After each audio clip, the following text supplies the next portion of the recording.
ada ilham atau ada kontribusi daripada Roh Kudus yang memberikan hikmat. Begitu buat siapa Ibu Nora ya. Oke. Ya itu tanggapan ya. Ya. Silanggapi ya Pak. Ya. Konsep Tritunggal yang Pak diajarkan oleh bapak-bapak gereja kepada Pak gereja. Oke, silakan Uni. Ya. Salam kenal Pak Daniel. Sebelumnya salam kenal, nama saya Rifa. Ya. Saya biasa berperilaku kalau dalam ranah dialektika ini tergantung siapa yang saya hadapi Pak. Saya Ya. akan sangat respect dengan para akademisi. Dan saya sangat menghargai orang yang memang berbicara, memang menggunakan literasi ilmiah ya Pak. Nah, apa yang saya lakukan di sini adalah mencoba menunjukkan beginilah cara kalau mengimani Kristen itu sola scriptura berdasarkan terjemahan. Itu yang saya lakukan. Nah, kalau kita mau menggunakan metode hermeneutik di sini, saya akan sangat senang sekali Pak. Saya justru ingin tahu bagaimana cara kalian memahami, dasar apa kalian memahami kitab kalian seperti yang kalian imani. Ketika Anda menjelaskan bahwa bagi kalian iman Kristen Tritunggal itu absolut, itu tidak ada masalah Pak. Kita tidak mempermasalahkan itu hak kalian sebagai umat beragama, oke? Tapi Ya. kita bicara konteksnya adalah akademik Pak. Akademik, ya, critical Sekarang saya thinking. mau tanya kepada Saya belum selesai. Nanti saya Oh ya, kasih Bapak silakan, kesempatan. silakan. Nah, jadi Bapak pahami konteks diskusi ini adalah ilmiah dan kita konsisten. Ada pembahasan agama ini tidak semua bisa ilmiah memang. Tapi ketika kita membahas sesuatu yang memang bukan ranah kita, maka jangan membuat argumen yang tidak ada. Ya, jangan mengada-adakan sesuatu yang tidak ada dan jangan menceritakan angan-angan dan cita-cita, Pak. Ya. Jadi, kalau mau diskusi dengan saya, ya, saya minta kalian berdata, dalil lalu jelaskan. Kalau tidak berdalil ya, saya pikir nggak usah. Mending saya yang ngejelasin, saya lebih paham, Pak. Ya. Silakan, Pak. Ya, maksudnya begini, yang mau di akademisinya apa? Kalau kita mau Baik. bicara Tuhan itu sendiri, menurut Uni sendiri, apakah Allah itu bisa diakademisikan? Ya, baik. Tuhan, pemahaman tentang Tuhan itu bisa Pak dipahami dengan cara ilmiah. Apa ilmiah? Ilmu yang menggunakan metode-metode. Salah satu cara memahami Tuhan itu dengan apa Pak? Menggunakan common sense, yaitu rasionalitas Pak. Dan memahami Tuhan itu Pak secara ilmiah, saya katakan sekali lagi, menggunakan metode-metode, menjelaskannya menggunakan metode. Maka itu yang kita kemukakan Pak dalam ranah akademik. Nah, Jadi metode Tuhan itu sendiri itu transenden. Sebentar. Yang kita bahas di sini adalah sesuatu yang tidak transenden. Siapa? Yesus. Yesus itu bukan transenden, Pak. Yesus itu tokoh sejarah, tokoh peradaban. Ya, itu yang saya tuntut keilmiahannya. Saya sebagai umat Islam menyatakan dia 100% manusia. Bahkan saya bisa tunjukkan data dia anak hasil hubungan badan antara Yusuf dengan Maria. Hasil sperma. Itu ilmiah, data saya akurat. Itu bahkan dari kitab kalian, pakai teks asli, pendekatan linguistik. Nah, sekarang saya tantang kalian untuk membuktikan secara ilmiah kalau Yesus itu anak bukan dari rahim sperma Yusuf. Ya, saya minta waktu 3 menit buka-buka data. Bapak silakan bernarasi, saya dengarkan. Ini maksudnya Uni tadi bilang bisa membuktikan bahwa Yesus itu adalah hubungan sperma antara Yusuf dan Maria. Dalilnya mana?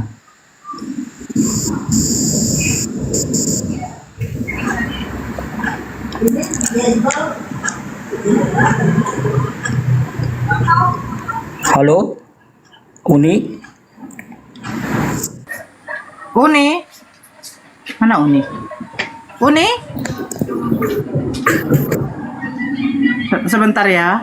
Sebentar ya Pak Daniel ya. Bentar, mungkin ada apa beliau. Bentar, saya Bang- tukar wifi dulu, bentar, tukar wifi dulu. Oke. 6 ridus aronamis. Ini agama apa, Bang? Bang Namri? Bang? Oke. Pak Daniel, Ya, Pak Daniel. ya. Saya mau dengar narasi Bapak, metode Tadi ilmiah begini. yang Bapak pahami. Sekarang Saya begini, akan saya tidak ada bermaksud apa tadi dengan singgah di forum ini, tapi tadi ada statement daripada Uni mengatakan bahwa Yesus, Yes. saya bisa buktikan bahwa Yesus itu adalah hasil hubungan sperma antara Yusuf dan Maria. Dalilnya dari mana? Roma 1 pasal 3, Pak. Roma pasal 1 nomor 3. Silakan Bapak buka dulu. Bapak baca dulu, Bapak pelajari dulu, baru Bapak sanggah saya. Nanti baru saya jelaskan apa yang saya Roma pahami dari ayat pasal? itu. 1 Roma? nomor 3. 1 Nomor? 3. 1 pasal 1 nomor 3. Roma 1 ayat 3.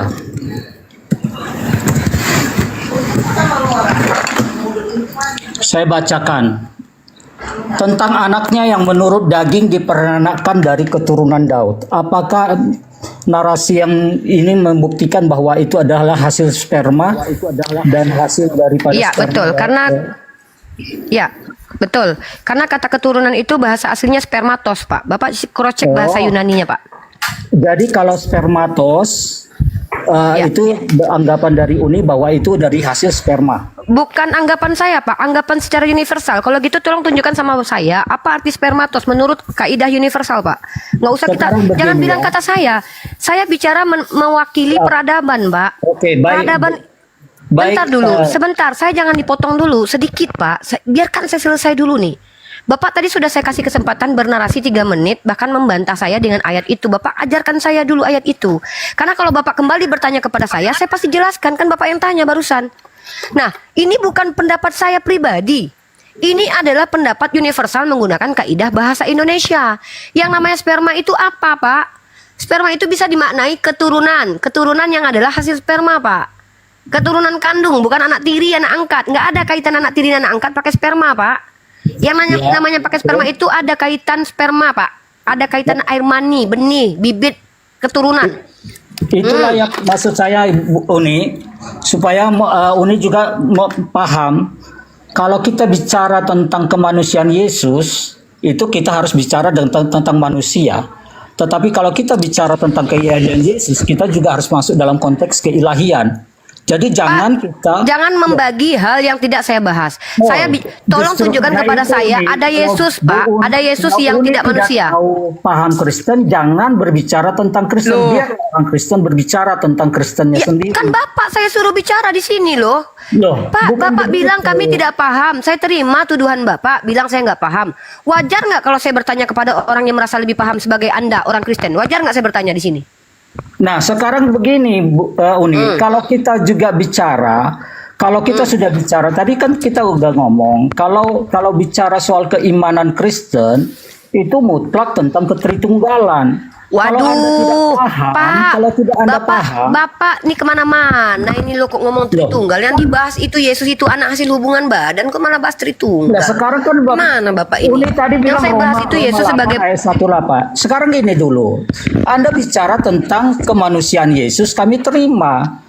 Tapi kalau bicara berarti nggak tentang terbantah pribadi ya? Yesus, Berarti nggak sekarang terbantahkan gini, ya? Yesus itu tidak bisa dibedakan antara manusia ilahi dan manusia jasmaninya, karena memang kedua-duanya ada di dalam diri Yesus. Ya udah, apa Yesus yang ilahi, Pak? Apanya Yesus yang ilahi? Silakan jawab.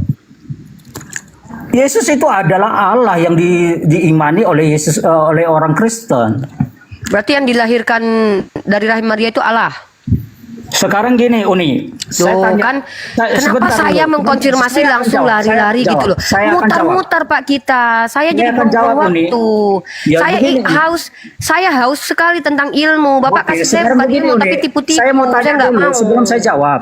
Uni memiliki keyakinan dikotomi atau trikotomi? Pak, dikotomi, trikotomi kaitannya dengan diskusi kita apa? Bapak mau Sekarang membagi biar saya Tuhan jawab, Bapak. makanya karena Pak, Tuhan itu bisa nggak ditikotomikan? Sekarang gini, saya tanya Bisa nggak dulu, Tuhan itu Uni. didikotomikan? Bisa. Kita bicara Tuhan kok malah Bisa. Oke, tunjukkan sama saya ada penjabaran dikotomi Tuhan dalam kitab Bapak. Sekarang Kok gini sok dulu. tahu ini orang nih. Sekarang gini, Uni sekarang makanya saya tanya dulu, Uni orang yang percaya dikotomi atau trikotomi? Pak, dikotomi dan trikotomi itu tidak bisa disematkan kepada Tuhan karena kami berkeyakinan bahwa Allah itu Nah, nggak itu bisa kami keyakinan selesaikan. Anda. Nah, Ya, Bapak kalau kan tanya keyakinan saya Anda gimana? begini. Ya apa nih orang ini tanya saya kok. Loh, Nanya saya tapi kok malah menolak. Gimana sih? Saya loh tadi Pak, saya menjawab pertanyaan Bapak. Uni berkeyakinan trikotomi. Kalau berkaitan dengan Tuhan, nggak ada Tuhan itu bisa ditrikotomi Oke, dan sekarang dikotomikan, Pak. saya tanya Oke, gimana ini? dari Uni loh, dari Uni sendiri sebagai manusia manusianya Saya sebagai manusia adalah bukan cuma 3, Pak. Jangan trikotomi. Ngapain kok trikotomi? Saya ini terdiri dari rambut, bulu, ketiak, bukan masalah itu. kelamin. Nah, jadi Tentang apa? manusia, tubuh dan roh. Loh, tentang manusia itu coba kan tunjukkan kepada saya bahwa manusia itu hanya terdiri dari tubuh dan roh. Siapa yang ilmuwan mana yang bilang begitu? Loh, kan Apa itu sih ini makanya ngomong? kan ya trikotomi lah. Tanya di Google juga bisa kok itu. Loh, Trikotomi itu apa? Pak, Manusia sejak terdiri kapan dari manusia tubuh, itu jiwa, hanya dan terbatas roh. dari tubuh, jiwa, dan roh? Sejak kapan? Berarti manusia nggak punya sifat? Bapak Loh, nggak punya sifat berarti? sekarang Apa sih sifat orang? itu di mana? Sifat itu di Ya, mana? sifat di mana? Jiwa di mana? Di Roh di jiwa, mana? di jiwa. Ya, tunjukkan sama saya kaidah ilmu apa yang mengatakan sifat itu ada di jiwa. Tunjuk. Wah, udah terlalu kuliah. Pak, Kuliah dulu. Pak. Uni, kuliah. Ya, tunjukkan sama saya, ajarkan saya materi kuliah yang membahas bahwa sifat itu Sekarang ada gini, dalam ranah jiwa. Uni, Bapak kalau tahu tidak tentang Uni- ilmu? Uni itu Tunjukkan manusia. sama saya. Loh, Tuh, saya sekarang- nggak suka kalau kayak gini nih. Ilmu dong, jangan kebohongan Ya, lah di hadapan sekarang saya. gini, Tunjukkan Uni sama itu saya manusia. bahwa ada kaidah ilmu yang mengatakan bahwa sifat itu adanya di jiwa. Sekarang Aduh. Uni percaya ada Uni ini manusia atau punya roh dan punya manusia kan? Pak, kalau saya bilang saya Tuhan, kenapa, Pak? Apa pertanyaan Bapak ini kaitannya dengan diskusi kita, Loh, Pak? Sekarang Bapak gini bicara loh. tentang manusia atau tentang Tuhan? Kalau kita bicara Sekarang tentang saya Tuhan, biar bawakan menjelaskan. esensi teologi dan kristologi. Kalau Bapak bicara tentang saya, Bapak apa kapasitasnya dokter, Bapak? Bagian medis, Bapak, psikologi, ranah Bapak.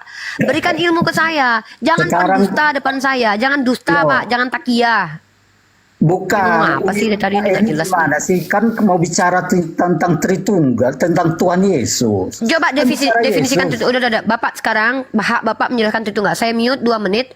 Jelaskan sejarah Tritunggal, dasarnya dalam kitab Bapak dan apa arti Kalau dan definisinya. penjelasan Silakan. Tritunggal itu Udah, doktrin Pak. dari Kristen Saya yang minta menyatakan Bapak bahwa jelaskan nih gimana Allah sih ini adalah orang. satu, tetapi terdiri dari 3 pribadi yang berbeda, yaitu Bapa, Anak, Yesus Kristus, dan Roh Kudus. Ketiganya adalah Allah yang sama dalam esensi kekuatan dan kemuliaan, tetapi memiliki peran yang berbeda dalam karya Allah terhadap dunia. Dasar Alkitab Tritunggal itu yaitu kesatuan Allah. Ulangan 6 ayat 4. Dengarlah hai orang Israel, Tuhan itu Allah kita, Tuhan itu Esa yang dipakai Elohim.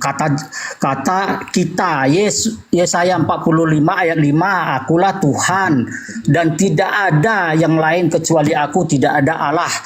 Dan Kristen menegaskan bahwa Allah itu Esa, tetapi keesaannya itu mencakup 3 pribadi. Keilahian setiap pribadi, Bapa sebagai Allah. Dalam Matius 6 ayat 9 dikatakan Bapa kami yang di sorga. Anak sebagai Allah.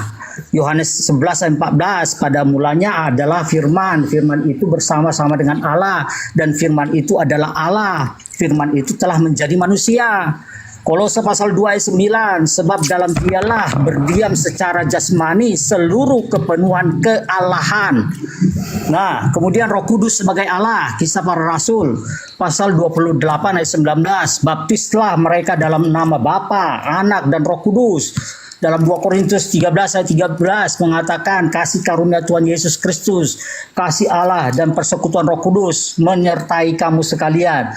Jadi ayat-ayat ini menunjukkan bahwa ketiga pribadi Tritunggal disebut bersama-sama dengan status yang setara, Bapa, Anak, dan Roh Kudus. Jadi penjelasan sederhananya, Bapa itu pencipta yang berdaulat, penuh kasih, dan memerlukan ciptaan.